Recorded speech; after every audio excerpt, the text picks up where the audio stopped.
Las Confesiones de San Agustín, una producción de la Orden de San Agustín y la Orden de Agustinos Recoletos. Libro 9. Casifiaco y bautismo de Agustín. Vida y muerte de Mónica. 32 a 33 años. Capítulo 1. Acción de gracias por la conversión. Oh Señor, siervo tuyo soy, e hijo de tu sierva. Rompiste mis ataduras.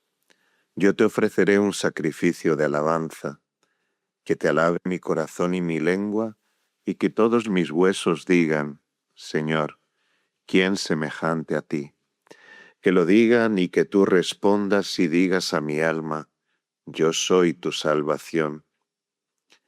¿Quién fui yo y qué tal fui? Que no hubo de malo en mis obras, o si no en mis obras en mis palabras, o si no en mis palabras en mis deseos. Pero tú, Señor, te mostraste bueno y misericordioso, poniendo los ojos en la profundidad de mi muerte y agotando con tu diestra el abismo de corrupción del fondo de mi alma. Todo ello consistía en no querer lo que yo quería y en querer lo que tú querías. Pero ¿dónde estaba durante aquellos años mi libre albedrío? ¿Y de qué bajo y profundo arcano no fue en un momento evocado para que yo te sujetase la cerviz a tu yugo suave y el hombro a tu carga ligera? Oh Cristo Jesús, ayudador mío y redentor mío, oh qué dulce fue para mí carecer de repente de las dulzuras de aquellas bagatelas, las cuales cuánto temía entonces perderlas, tanto gustaba ahora de dejarlas. Porque tú las arrojabas de mí, oh verdadera y sana dulzura. Tú las arrojabas, y en su lugar entrabas tú, más dulce que todo deleite, aunque no a la carne y a la sangre, más claro que toda luz, pero al mismo tiempo más interior que todo secreto, más sublime que todos los honores, aunque no para los que se subliman sobre sí. Libre estaba ya mi alma de los devoradores cuidados del ambicionar, adquirir y revolcarse en el cieno de los placeres y rascarse la sarna de sus apetitos carnales, y hablaba mucho ante ti, oh Dios y Señor mío, claridad mía, riqueza mía y mi salvación. Capítulo 2. Renuncia a la cátedra de retórica. Y me agradó en presencia tuya no romper tumultuosamente, sino sustraer suavemente del mercado de la charlatanería el ministerio de mi lengua, para que en adelante los jóvenes que meditan no tu ley ni tu paz, sino engañosas locuras y contiendas forenses, no comprasen de mi boca armas para su locura. Y como casualmente faltaban poquísimos días para las vacaciones vendimiales, decidí aguantarlos para retirarme como de costumbre, y redimido por ti, no volver ya más a venderme. Esta mi determinación era conocida de ti, de los hombres solo lo era de los míos, y aún se había convenido entre nosotros no descubrirlo fácilmente a cualquiera, aunque ya tú a los que subíamos del valle de las lágrimas y cantábamos el cántico gradual, nos habías proveído de agudas saetas y carbones devastadores contra la lengua dolosa, que contradice aconsejando y consume amando, como sucede con la comida. Tú habías asaeteado nuestro corazón con tu caridad, y llevábamos tus palabras clavadas en nuestras entrañas, y los ejemplos de tus siervos, que de negros habías vuelto resplandecientes, y de muertos vivos recogidos en el seno de nuestro pensamiento, abrasaban y consumían nuestra grave inercia, para que no volviésemos atrás, y encendíannos fuertemente, para que el viento de la contradicción de las lenguas dolosas no nos apagase, antes nos inflamase más ardientemente. Sin embargo, como por causa de tu nombre que has santificado en toda la tierra, había de tener también sus panegiristas, nuestra decisión y propósito parecía algo de jactancia, no aguardar al tiempo tan cercano de las vacaciones, retirándome anticipadamente de aquella profesión pública y tan a la vista de todos, para que ocupadas de mi resolución las lenguas de cuantos me vieran, dijesen muchas cosas de mí, y que había querido adelantarme al día tan vecino de las vacaciones, de las vendimias, como si quisiera pasar por un gran personaje. Y qué bien me iba a mí que se pensase y discutiese sobre mis intenciones y se blasfemase de nuestro bien. Así que cuando en este mismo verano, debido al excesivo trabajo literario, había empezado a resentirse mi pulmón y a respirar con dificultad, acusando los dolores de pecho que estaba herido, y a negárseme a emitir una voz clara y prolongada, me turbó algo al principio por obligarme a dejar la carga de aquel magisterio casi por necesidad, o en caso de querer curar y convalecer, interrumpirlo ciertamente. Mas cuando nació en mí y se afirmó la voluntad plena de vacar y ver que tú eres el Señor, tú lo sabes, Dios mío, que hasta llegué a alegrarme de que se me hubiera presentado esta excusa no fingida, que atemperase el sentimiento de las personas que por atención a sus hijos no querían verme nunca libre. Lleno, pues, de este gozo, soportaba con paciencia que transcurriera aquel periodo de tiempo, aproximadamente de unos 20 días, y lo toleraba ya con gran trabajo, porque se había ido la ambición que solía llevar conmigo este pesado oficio, y me había quedado yo solo, por lo que hubiera sucumbido de no haber sucedido la paciencia en lugar de la ambición. Tal vez dirá alguno de tus siervos, mis hermanos, que pequé en esto, porque estando ya con el corazón lleno de deseos de servirte, aguanté estar una hora más sentado en la cátedra de la mentira. No porfiaré con ellos, pero tú, Señor misericordioso, ¿acaso no me has perdonado y remitido también este pecado con todos los demás horrendos y mortales en el agua santa del bautismo? Capítulo 3. Camino del retiro de Casiciaco. Se consumía de pena Verecundo por este nuestro bien, porque veía que iba a tener que abandonar nuestra compañía a causa de los vínculos que le aprisionaban muy tenazmente. Aunque no cristiano, estaba casado con una mujer creyente, mas precisamente en ella hallaba el mayor obstáculo que le retraía de entrar en la senda que habíamos emprendido nosotros, pues no quería ser cristiano, decía, de otro modo de aquel que le era imposible. Muy generosamente, sin embargo, nos ofreció vivir en su finca, para cuanto tiempo estuviésemos allí. Tú, Señor, le retribuirás el día de la retribución de los justos, con la gracia que ya le concediste, porque estando nosotros ausentes ya en Roma, atacado de una enfermedad corporal, y hecho en ella cristiano y creyente, salió de esta vida. De este modo, tuviste misericordia no solo de él, sino también de nosotros, para que cuando pensásemos en el gran rasgo de generosidad que tuvo con nosotros este amigo, no nos viésemos traspasados de un insufrible dolor por no poder contarle entre los de tu grey. Gracias te sean dadas, oh Dios nuestro, tuyos somos, tus exhortaciones y consuelos lo indican.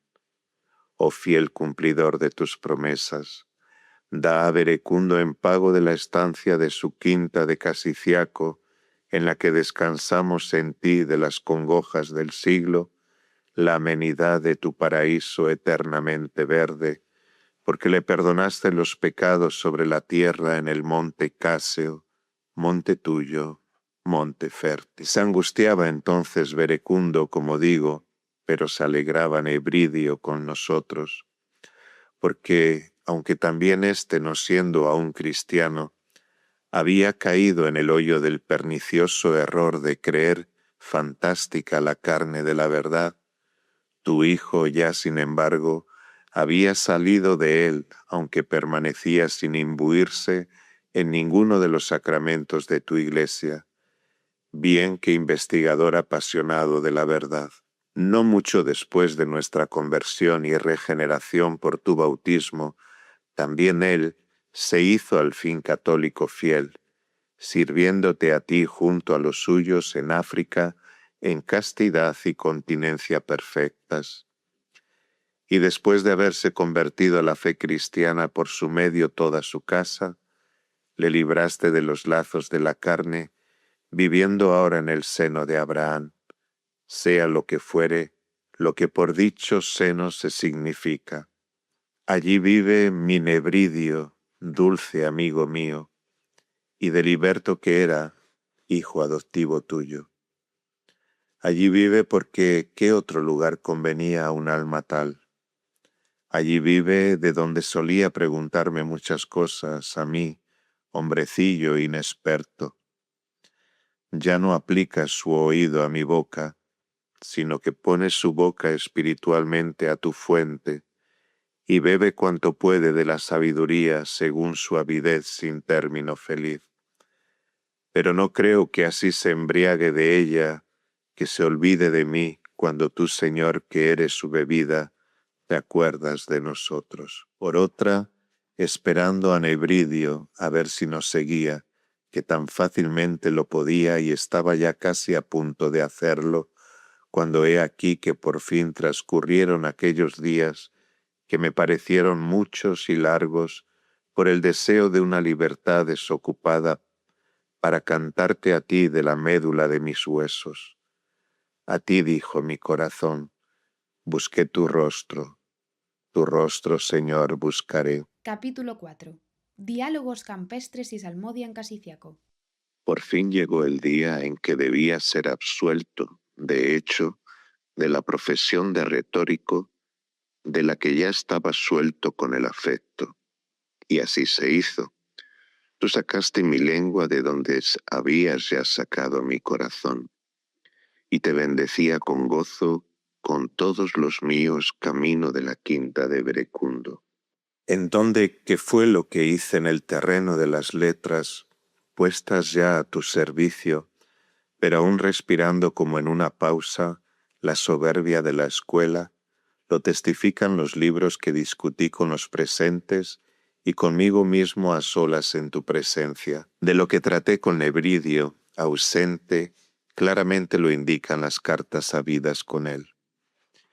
Pero qué espacio de tiempo no necesitaría para recordar todos tus grandes beneficios para con nosotros, en aquel tiempo, sobre todo teniendo prisa por llegar a otros mayores, porque me viene a la memoria, y me es dulce confesártelo, Señor, el recuerdo de los estímulos internos con que me domaste, y el modo como allanaste, humillados repetidas veces los montes y collados de mis pensamientos, y cómo enderezaste mis sendas tortuosas y suavizaste mis esperanzas, así como también el modo como sometiste al mismo Alipio, el hermano de mi corazón, al nombre de tu unigénito, Jesucristo, Señor y Salvador nuestro, el cual en un principio se desdeñaba de insertarlo en nuestros escritos, porque quería que oliesen más a los cedros de las academias, descuajadas ya por el Señor, que no a las saludables hierbas eclesiásticas, enemigas de las serpientes.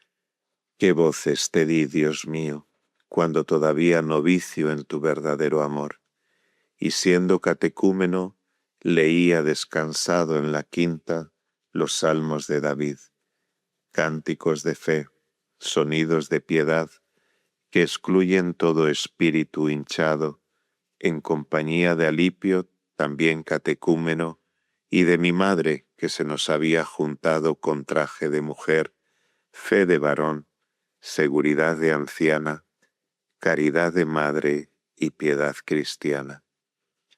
qué voces sí te daba en aquellos salmos, y cómo me inflamaba en ti con ellos, y me encendía en deseos de recitarlos, si me fuera posible, al mundo entero, contra la soberbia del género humano. Aunque cierto es ya que en todo el mundo se cantan y que no hay nadie que se esconda de tu calor. Con qué vehemente y agudo dolor me indignaba también contra los maniqueos, a los que compadecía grandemente por ignorar aquellos sacramentos y medicinas y por ensañarse contra el antídoto que podía sanarlos.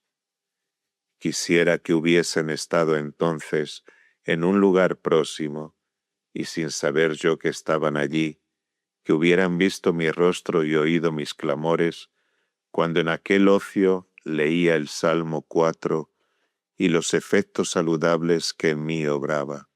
Cuando yo te invoqué, tú me escuchaste, oh Dios de mi justicia, y en la tribulación me relajaste. Ten piedad de mí, Señor, y escucha mi oración. Que me oyeran, digo, ignorando yo que me oían, para que no pensasen que lo decía por ellos, las cosas que yo dije entre palabra y palabra, porque realmente ni yo dijera tales cosas, ni las dijera de este modo, de sentirme visto y escuchado de ellos, ni aunque las dijese serían recibidas así, como hablando yo conmigo mismo y dirigiéndome a mí en tu presencia, en íntima efusión de los afectos de mi alma. Me horroricé de temor, y a la vez me enardecí de esperanza y gozo en tu misericordia, oh Padre. Y todas estas cosas se me salían por los ojos y por la voz al leer las palabras que tu Espíritu bueno, vuelto a nosotros, nos dice: Hijos de los hombres, ¿hasta cuándo habéis de ser pesados de corazón? Porque amáis la vanidad y buscáis la mentira. También yo había amado la vanidad y buscado la mentira.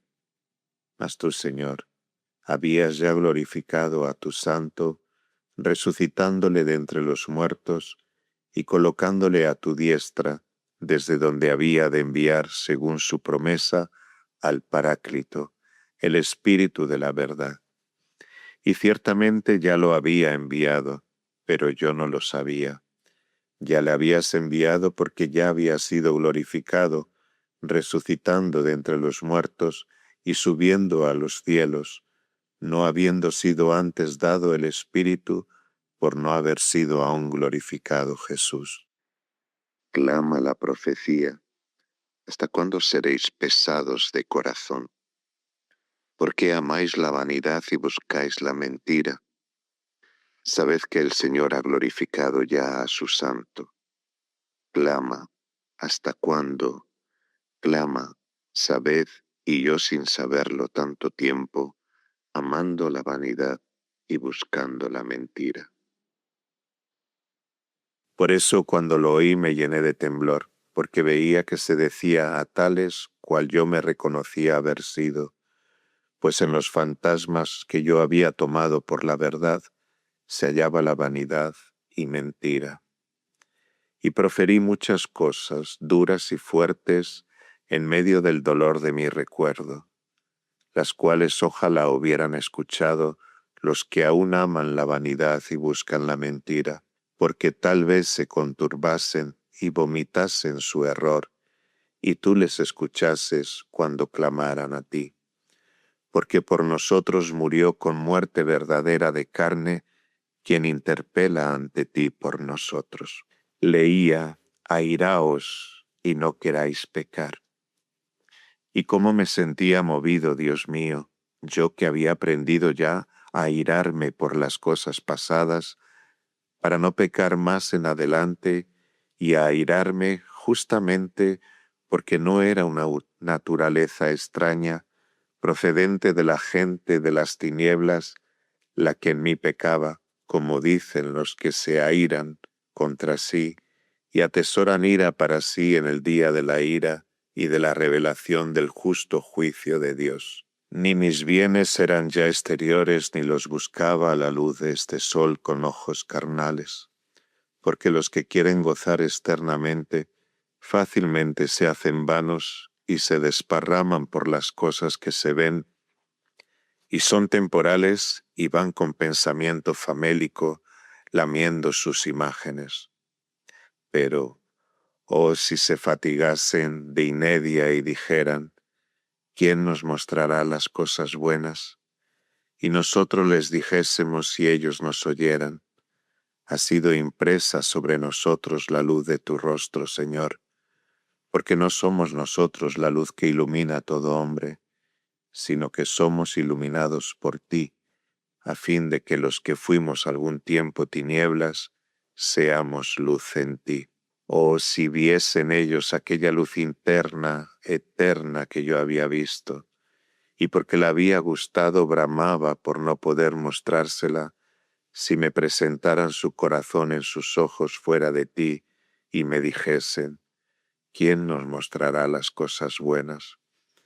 Porque allí en donde yo me había airado interiormente en mi corazón, donde yo había sentido la compunción y había sacrificado dando muerte a mi vetustez, donde incoada la idea de mi renovación confiaba en ti, allí me habías empezado a ser dulce y a dar alegría a mi corazón. Y clamaba leyendo estas cosas exteriormente y reconociéndolas interiormente.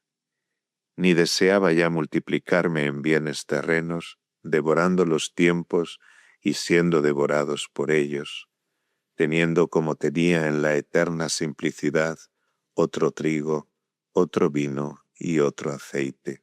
Y clamaba en el siguiente verso con profundo grito de mi corazón, oh en paz, oh en el mismo, oh qué palabras, me acostaré y dormiré, porque ¿quién no resistirá cuando se cumpla la palabra que está escrita?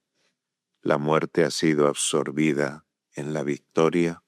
Tú eres en sumo grado el mismo, porque no te mudas y en ti se halla el descanso que pone olvido de todos los trabajos, porque ningún otro hay contigo aún para alcanzar aquella otra multitud de cosas que no son lo que tú, mas tú solo, Señor, me has constituido en esperanza.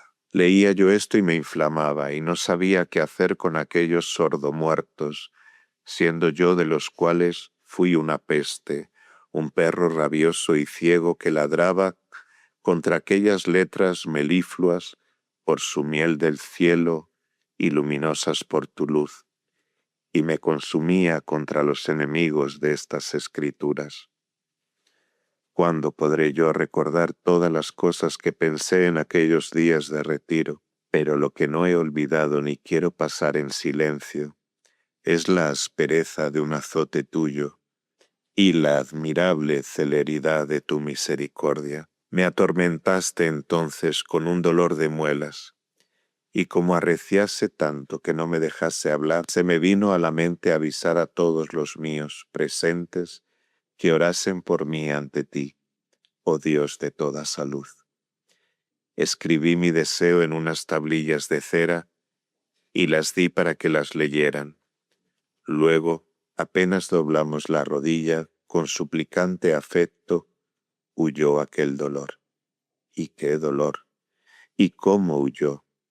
Me llené de espanto, lo confieso, Dios mío y Señor mío. Nunca desde mi primera edad había experimentado cosa semejante. De este modo, insinuaste en lo más profundo de mí tus voluntades, y yo gozoso en la fe alabé tu nombre. Sin embargo, esta fe no me dejaba vivir tranquilo sobre mis pasados pecados, que todavía no me habían sido perdonados por no haber recibido aún tu bautismo. Capítulo 5. Carta a Ambrosio. Terminadas las vacaciones de la vendimia, comuniqué a los milaneses que proveyesen a sus estudiantes de otro vendedor de palabras, porque por una parte había determinado consagrarme a tu servicio, y por otra no podía atender a aquella profesión por la dificultad de la respiración y el dolor de pecho. También insinué por escrito a tu obispo y santo varón Ambrosio mis antiguos errores y mi actual propósito, a fin de que me indicase qué era lo que principalmente debía leer de tus libros para prepararme y disponerme mejor a recibir tan grande gracia bautismal. Él me mandó que leyera al profeta Isaías. Creo que porque éste anuncia más claramente que los demás el Evangelio y vocación de los gentiles. Sin embargo, no habiendo entendido lo primero que leí y juzgando que todo lo demás sería lo mismo, lo dejé para volver a él cuando estuviese más ejercitado en el lenguaje divino. Capítulo 6. Bautismo de Agustina, Deodato y Alipio. Así que cuando llegó el tiempo en que debíamos dar el nombre, dejando la quinta, retornamos a Milán. Plugo también a Alipio renacer en ti conmigo, revestido ya de la humildad conveniente a tus sacramentos, y tan robusto dueño de su cuerpo que se atrevió sin tener costumbre de ello a andar con los pies descalzos sobre el suelo glacial de Italia. Asociamos también con nosotros al niño Adeodato, hijo de mi pecado. Tú, sin embargo, le habías hecho bien. Tenía unos 15 años, pero por su ingenio iba delante de muchos graves y doctos varones. Dones tuyos serán estos, te lo confieso, Señor y Dios mío, creador de todas las cosas y muy poderoso para dar forma a todas nuestras deformidades, pues yo en este niño no tenía otra cosa que el delito, porque aun aquello mismo en que le instruíamos en tu disciplina, tú eras quien nos lo inspirabas, no ningún otro. Dones tuyos, pues, eran, te lo confieso. Hay un libro nuestro que se intitula De Magistro. Adeodato es quien habla allí conmigo. Tú sabes que son tuyos los conceptos todos que allí se insertan en la persona de mi interlocutor, siendo de edad de 16 años. Muchas otras cosas suyas maravillosas experimenté yo. Espantado me tenía aquel ingenio. Pero ¿quién fuera de ti podía ser autor de tales maravillas? Pronto le arrebataste de la tierra. Con toda tranquilidad lo recuerdo ahora, no temiendo absolutamente nada por un hombre tal, ni en su puericia, ni en su adolescencia. Le asociamos como coetáneo nuestro en tu gracia, para educarle en tu disciplina, y así fuimos bautizados, y huyó de nosotros el cuidado en que estábamos por nuestra vida pasada. Yo no me hartaba en aquellos días por la dulzura admirable que sentía de considerar la profundidad de tu consejo sobre la salud del género humano. Cuánto lloré con tus himnos y tus cánticos, fuertemente conmovido con las voces de tu iglesia que dulcemente cantaba. Penetraban aquellas voces mis oídos y tu verdad se derretía en mi corazón, con lo cual se encendía el afecto de mi piedad y corrían mis lágrimas y me iba bien con ellas. Capítulo 7. El canto salmódico de la Iglesia y curación de un ciego. No hacía mucho que la Iglesia de Milán había comenzado a celebrar este género de consolación y exhortación con gran entusiasmo de los hermanos que cantaban con la boca y el corazón. Es a saber desde hacía un año o poco más, cuando Justina, madre del emperador Valentiniano, todavía niño, persiguió por causa de su herejía a la que había sido inducida por los arrianos, a tu varón Ambrosio. Velaba a la piadosa plebe en la iglesia, dispuesta a morir con su obispo, tu siervo. Allí se hallaba mi madre tu sierva, la primera en solicitud y en las vigilias, que no vivía sino para la oración. Nosotros, todavía fríos, sin el calor de tu espíritu, nos sentíamos conmovidos, sin embargo, por la ciudad atónita y turbada. Entonces fue cuando se instituyó que se cantasen himnos y salmos a la usanza oriental, para que el pueblo no se dejase abatir por la tristeza o aburrimiento. Desde ese día se ha conservado hasta el presente, siendo ya imitada por muchas, casi por todas tus iglesias, en las demás regiones del orbe. Entonces fue cuando por medio de una visión descubriste al susodicho obispo el lugar en que yacían ocultos los cuerpos de San Gervasio y San Protasio, que tú habías conservado incorruptos en el tesoro de tu misterio tantos años, a fin de sacarlos oportunamente para reprimir una rabia femenina y además regia.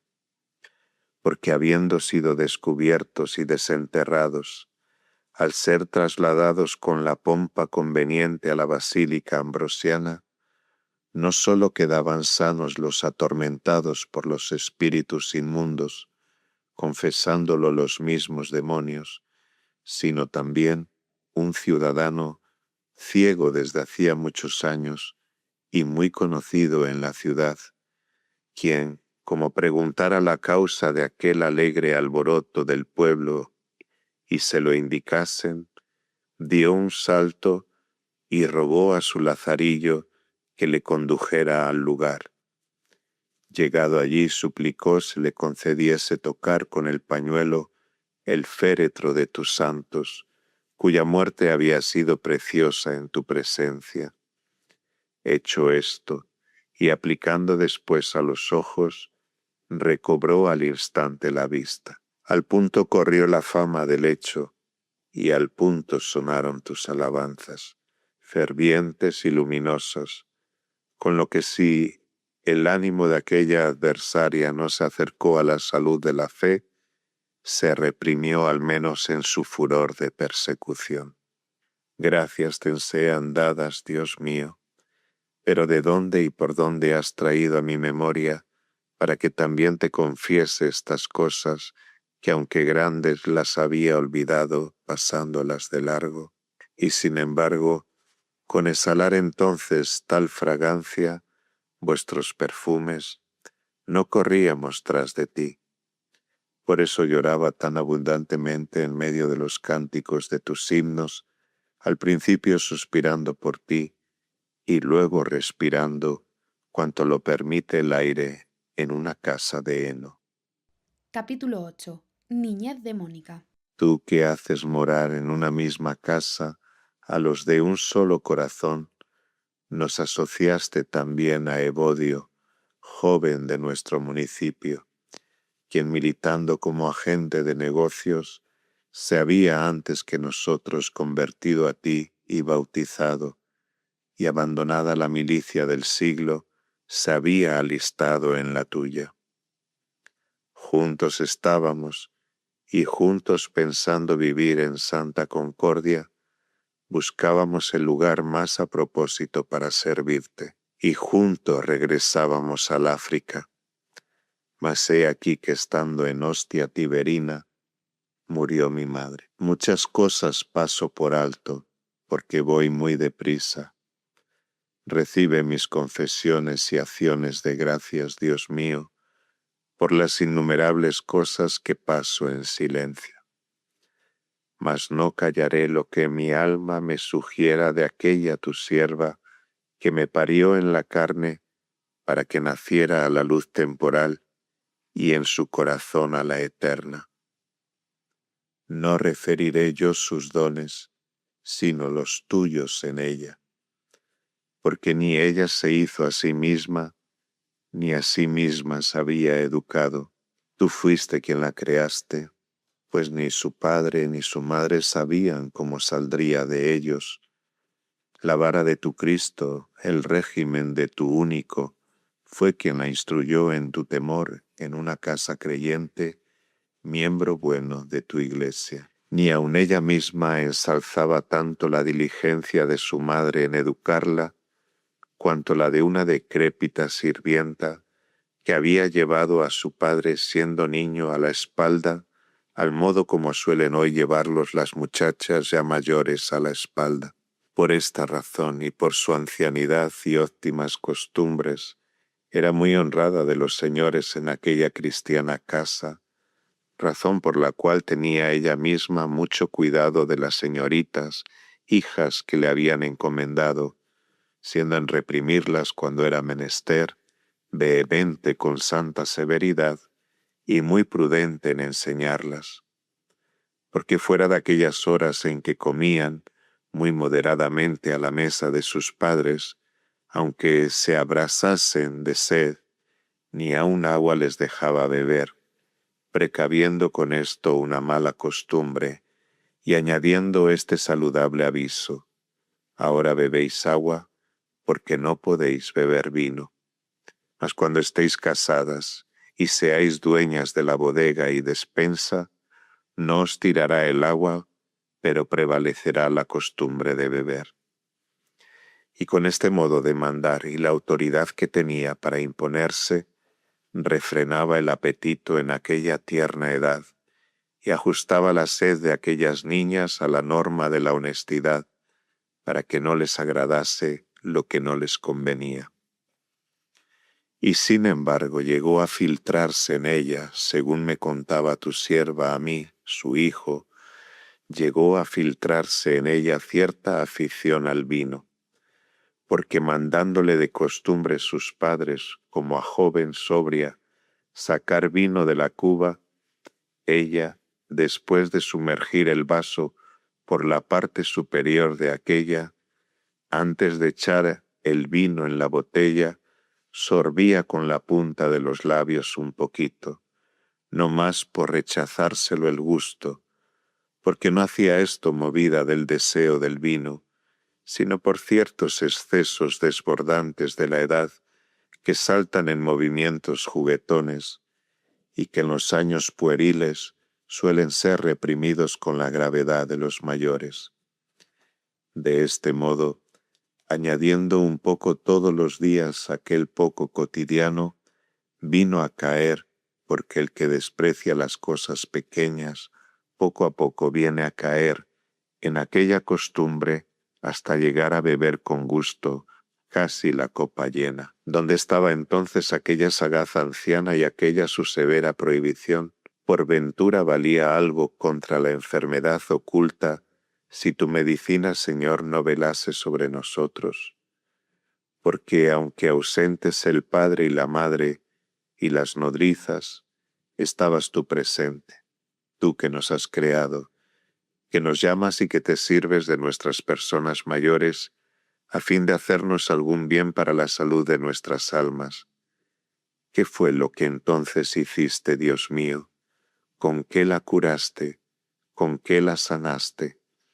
¿No es cierto que sacaste, según tus secretas providencias, un duro e impunzante insulto de otra alma, como un hierro medicinal, con el que de un solo golpe sanaste aquella postema?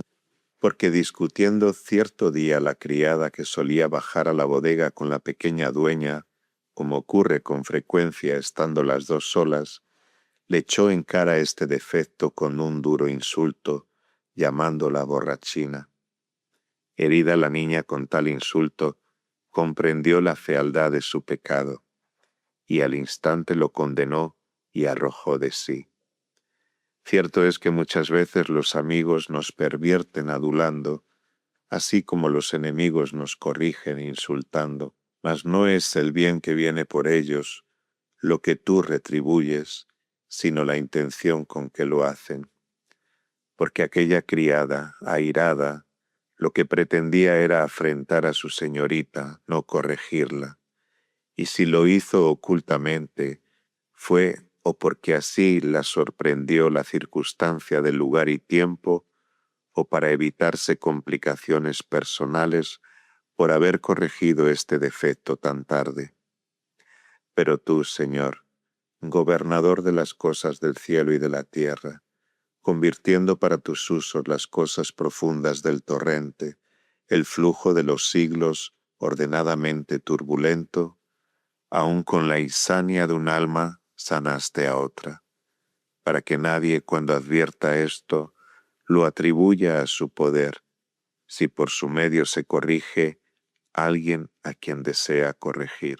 Capítulo 9. Mónica, la perfecta casada. Así pues, educada, púdica y sobriamente, y sujeta más por ti a sus padres que por sus padres a ti, luego que llegó plenamente a la edad núbil, fue dada en matrimonio a un varón, a quien sirvió como a señor, y se esforzó por ganarle para ti, hablándole de ti con sus costumbres, con las que la hacías hermosa y reverentemente amable y admirable ante sus ojos.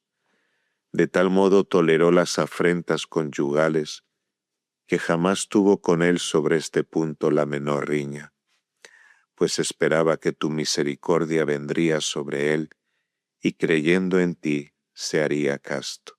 Era éste además, si por una parte sumamente cariñoso, por otra extremadamente colérico. Pero tenía ésta cuidado de no oponerse a su marido enfadado, no sólo con los hechos, pero ni aun con la menor palabra. Y sólo cuando le veía ya tranquilo y sosegado, y lo juzgaba oportuno, le daba razón de lo que había hecho, si por casualidad se había enfadado más de lo justo. Finalmente, cuando muchas matronas, que tenían maridos más mansos que ella, traían los rostros afeados con las señales de los golpes y comenzaban a murmurar de la conducta de ellos en sus charlas amigables, Mónica, achacándolo a su lengua, les advertía seriamente entre bromas que desde el punto que oyeron la lectura de las capitulaciones llamadas matrimoniales, debían haberlas considerado como un documento que las constituía en siervas de éstos, y así, recordando esta su condición, no debían ensoberbecerse contra sus señores, y como se admirasen ellas, conociendo el fuerte temperamento del marido que tenía, de que jamás se hubiese oído ni traslucido por ningún indicio que Patricio maltratase a su mujer, ni siquiera que un día hubiesen estado desavenidos con alguna discusión y le pidiesen la razón de ello en conversaciones amistosas, ella les enseñaba su modo de proceder, que es como dije arriba. Las que la imitaban experimentaban dichos efectos y le daban las gracias. Las que no la seguían, esclavizadas, eran maltratadas. También a su suegra, al principio irritada contra ella por los chismes de las malas criadas, logró vencerla con atenciones y continua tolerancia y mansedumbre, de modo que la misma suegra espontáneamente manifestó a su hijo que las lenguas chismosas de las criadas eran las que turbaban la paz doméstica entre ella y su nuera, y pidió se las castigase. Y así, después que él, ya por complacer a la madre, ya por conservar la disciplina familiar, ya por atender a la armonía de los suyos, castigó con azotes a las acusadas a voluntad de la acusante, aseguró ésta que tales premios debían esperar de ella quienes, pretendiendo agradarla, le dijesen algo malo de su nuera.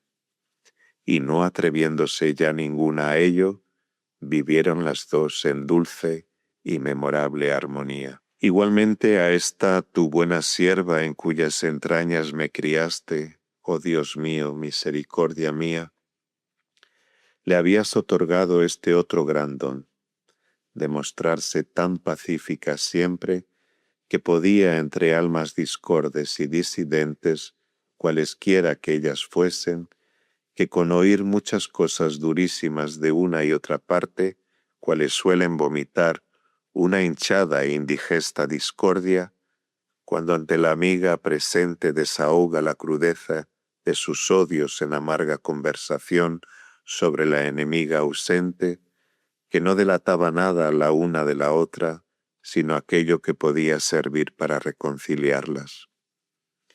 Pequeño bien me parecía si una triste experiencia no me hubiera dado a conocer a muchedumbre de gentes, por haberse extendido muchísimo esta no sé qué horrenda pestilencia de pecados, que no sólo descubren los dichos de enemigos airados a sus airados enemigos, sino que añaden además cosas que no se han dicho, cuando al contrario a un hombre que es humano deberá parecer poco el no excitar ni aumentar las enemistades de los hombres, hablando mal, si antes no procura extinguirlas hablando bien.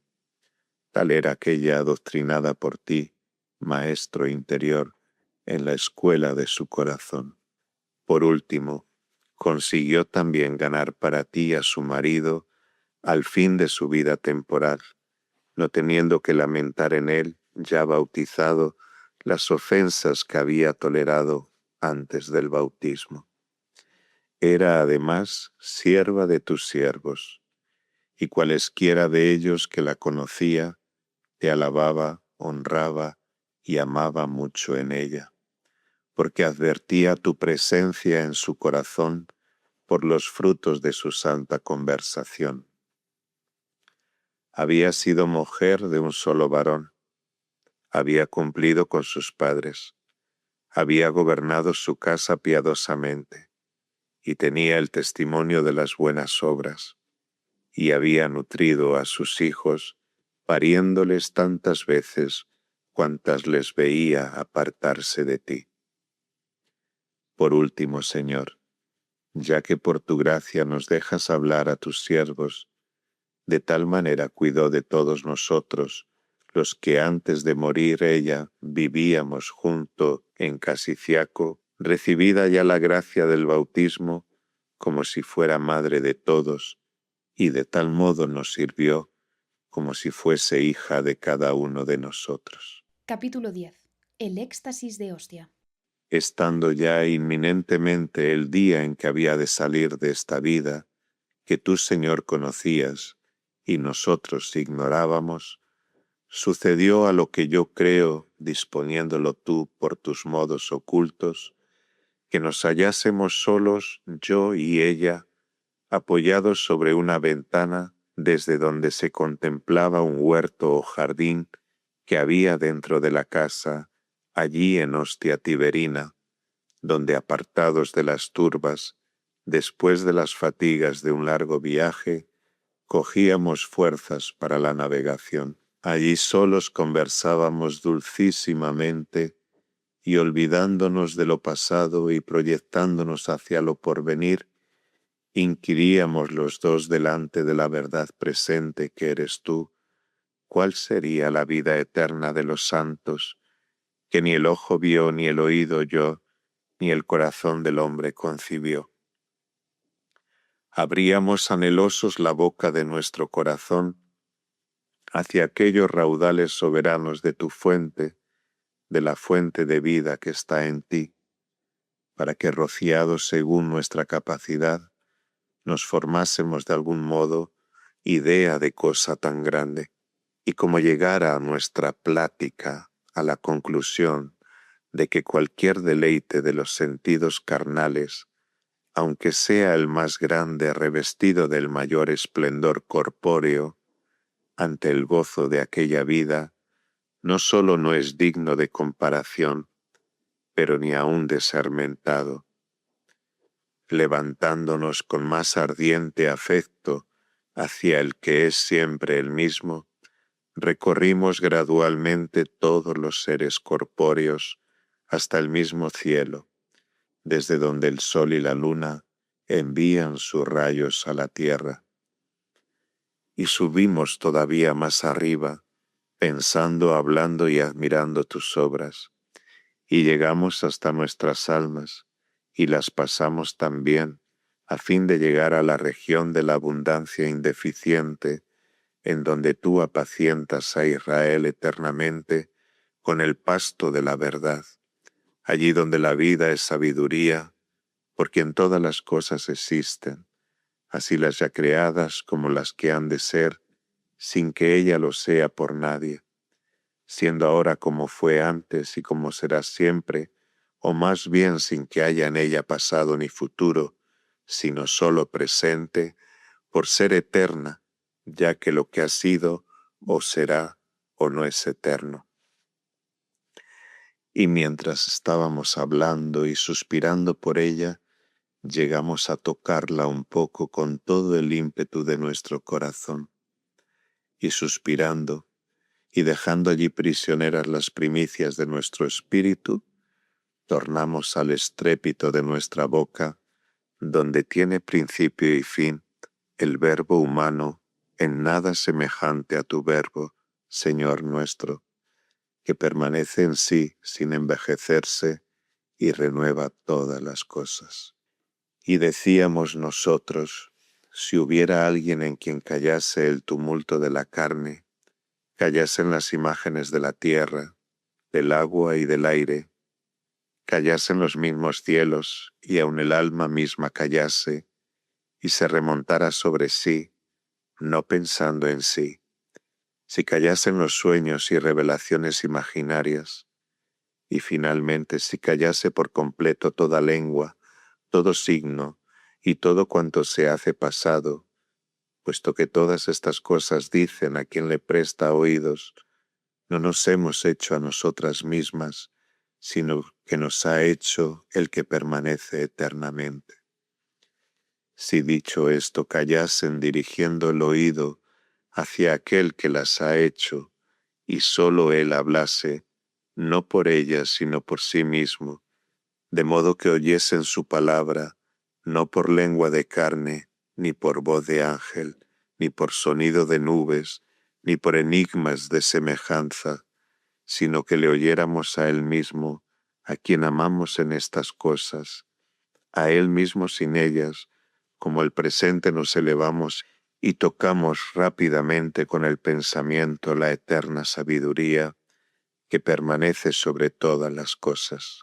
Si por último este estado se continuase y fuesen alejadas de él las demás visiones de índole muy inferior, y ésta sola arrebatase, absorbiese y abismase en los gozos más íntimos a su contemplador, de modo que fuese la vida sempiterna, cual fue este momento de intuición por el cual suspiramos, ¿no sería esto el entra en el gozo de tu Señor? Pero ¿cuándo será esto?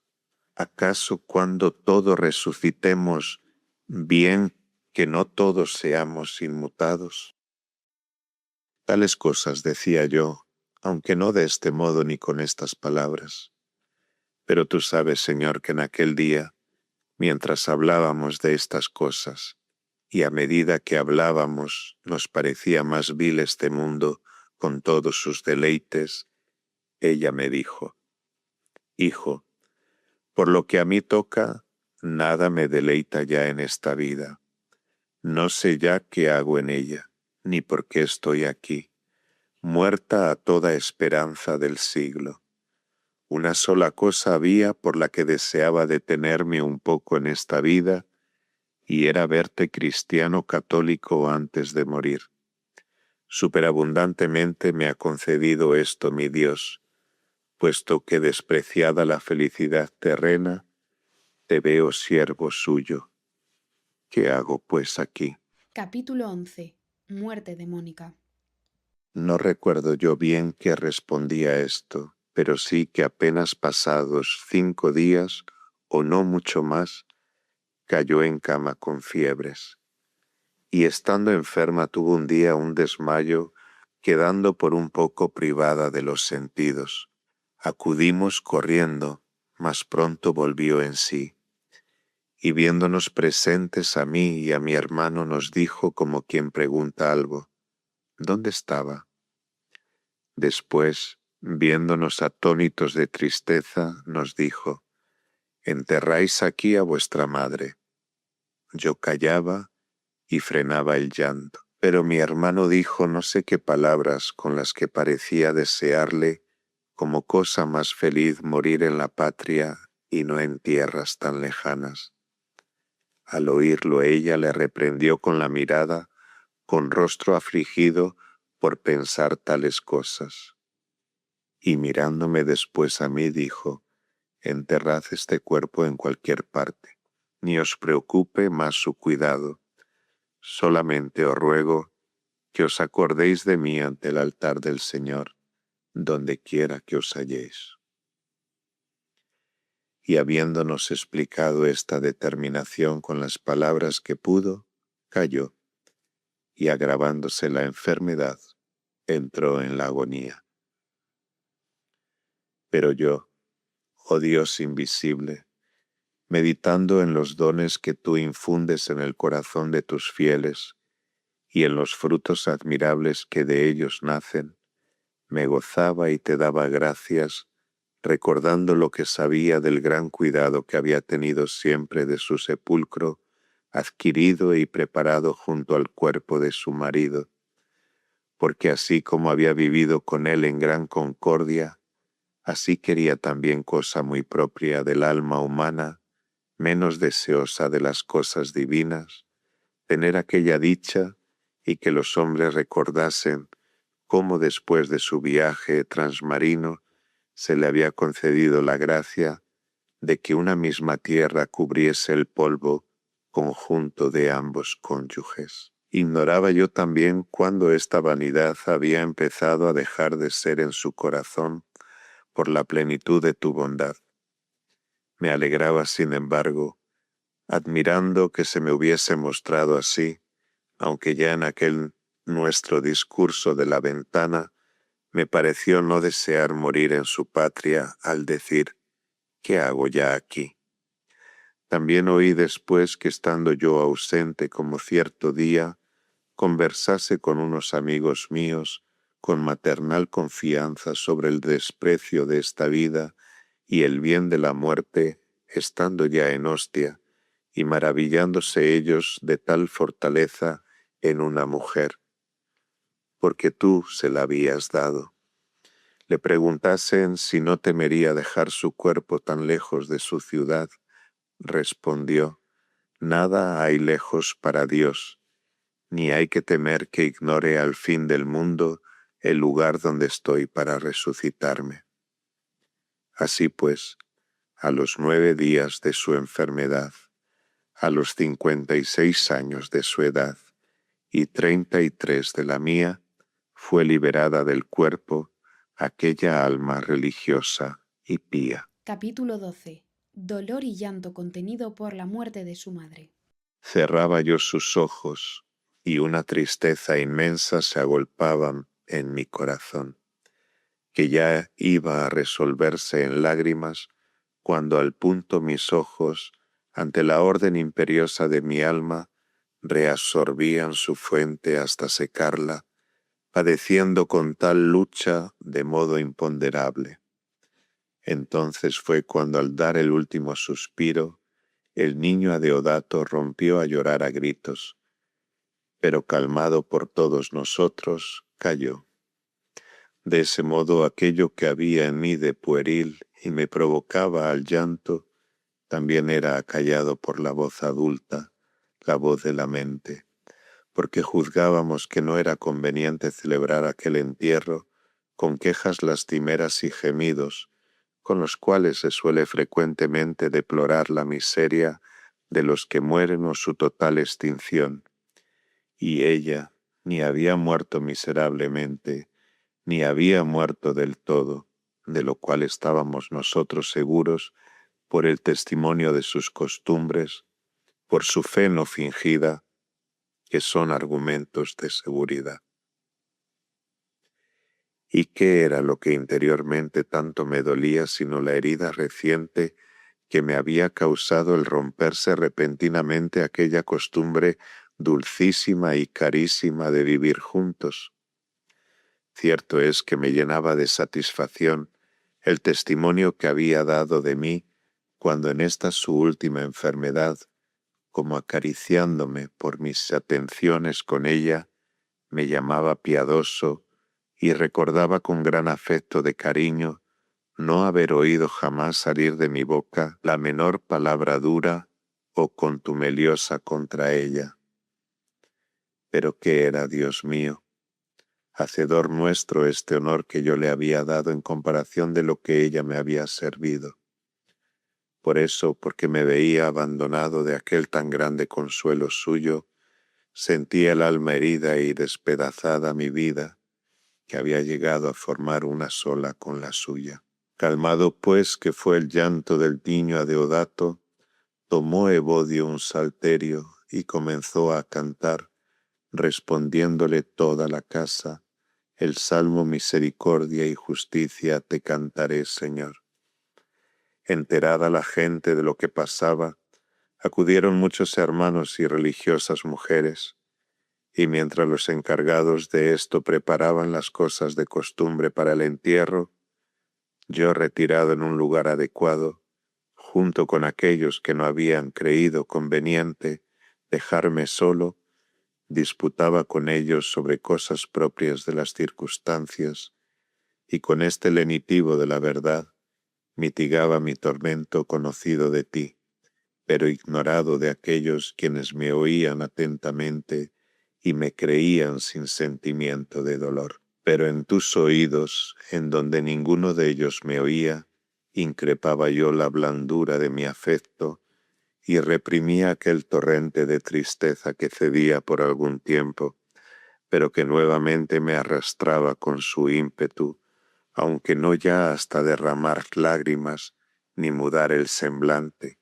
Solo yo sabía lo oprimido que tenía el corazón y cómo me desangraba sobremanera que pudiesen tanto en mí estos sucesos humanos que forzosamente han de suceder por el orden debido y por la naturaleza de nuestra condición. Me dolía de mi dolor con nuevo dolor y me atormentaba con doble tristeza. Cuando llegó el momento de levantar el cadáver, lo acompañamos y volvimos sin soltar una lágrima, ni aun en aquellas oraciones que te hicimos cuando se ofrecía por ella el sacrificio de nuestro rescate. Puesto ya el cadáver junto al sepulcro, antes de ser depositado como suele hacerse allí, ni aun en estas oraciones digo lloré, pero sí anduve todo el día interiormente muy triste, pidiéndote como podía, con la mente turbada, que sanases mi dolor. Mas tú no lo hacías a lo que yo creo, para que fijase bien en la memoria, aun por solo este documento, qué fuerza tiene la costumbre aun en las almas que no se alimentan ya de vanas palabras. Asimismo me pareció bien tomar un baño, por haber oído decir que el nombre de baño venía de los griegos, quienes le llamaron arrojo, por creer que arrojaba del alma la tristeza. Mas he aquí lo confieso a tu misericordia, oh Padre de los huérfanos, que habiéndome bañado, me hallé después del baño como antes de bañarme, porque mi corazón no trasudó ni una gota de la hiel de su tristeza. Después me quedé dormido. Desperté y hallé en gran parte mitigado mi dolor, y estando solo como estaba en mi lecho, me vinieron a la mente aquellos versos verídicos de tu Ambrosio, porque tú eres Dios creador de cuanto existe, del mundo supremo gobernante, que el día vistes de luz brillante, de grato sueño la noche triste, a fin de que a los miembros rendidos el descanso al trabajo prepare, y las mentes cansadas repare, y los pechos de pena oprimidos. Pero de aquí que poco a poco tornaba al pensamiento de antes sobre tu sierva y su santa conversación piadosa para contigo y santamente blanda y morigerada con nosotros, de la cual súbitamente me veía privado, y sentí ganas de llorar en presencia tuya por causa de ella, y por causa mía y por mí. Y solté las riendas a las lágrimas que tenía contenidas, para que corriesen cuanto quisieran, extendiéndolas yo como un lecho debajo de mi corazón, el cual descansó en ellas, porque tus oídos eran los que ahí me escuchaban, no los de ningún hombre que orgullosamente pudiera interpretar mi llanto. Y ahora, Señor, te lo confieso en estas líneas. Léalas quien quiera e interprételas como quisiere, y no se burle de mí si hallare pecado en haber llorado yo a mi madre la exigua parte de una hora, a mi madre recién muerta entonces ante mis ojos, ella que me había llorado tantos años para que yo viviese para los tuyos. Antes bien, si es mucha su caridad, llore por mis pecados delante de ti, Padre de todos los hermanos de tu Cristo. Capítulo 13. Súplica de Agustín por sus padres difuntos.